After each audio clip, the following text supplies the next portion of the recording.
Hey guys, just thought I'd do a review on a new PEI magnetic build plate I purchased for my CR10 V3.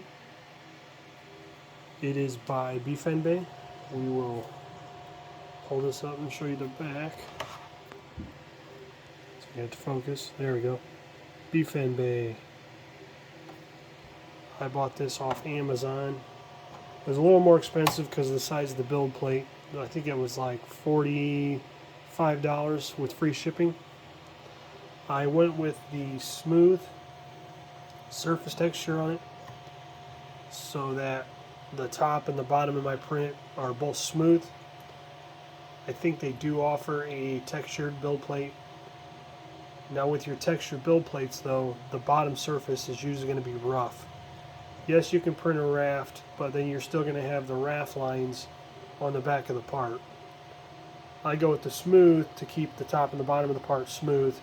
You do end up having to use the glue stick on this, of course. Yes, you can raise your build temperature up and that, and sometimes when you go too high on your build plate temp, it'll cause the elephant's foot, which I've noticed.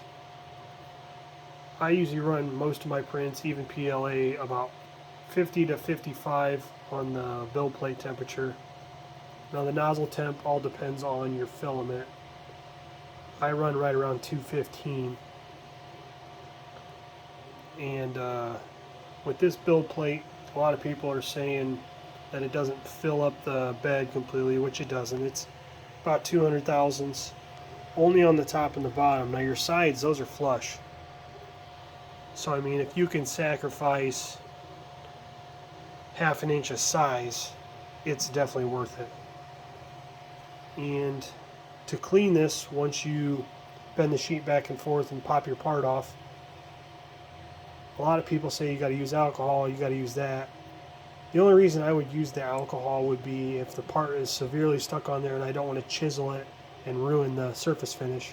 So I'll use that alcohol, let it sit on there for a second, and then bend the plate back and forth, and then the part will usually come up. But once I get the part off and I need to get the glue and stuff off, I just actually use water in a paper towel or a hand towel, and then just wipe it off, put it back on there, re-glue it up, and go again. The eventual plan will be to buy another sheet for the top, so when one print's done, pop that sheet off, put the next sheet on, glue it up, hit go. And then I can worry about taking the old print off and go from there. I just thought I'd show you this. Is a multicolor that I purchased on Amazon. It's got some slight color changes, not a lot, but it turned out pretty good. It's just a lampshade I'm making. There's a hole through so it can screw the nut on the bottom and then put the light bulb in. Thanks again for watching.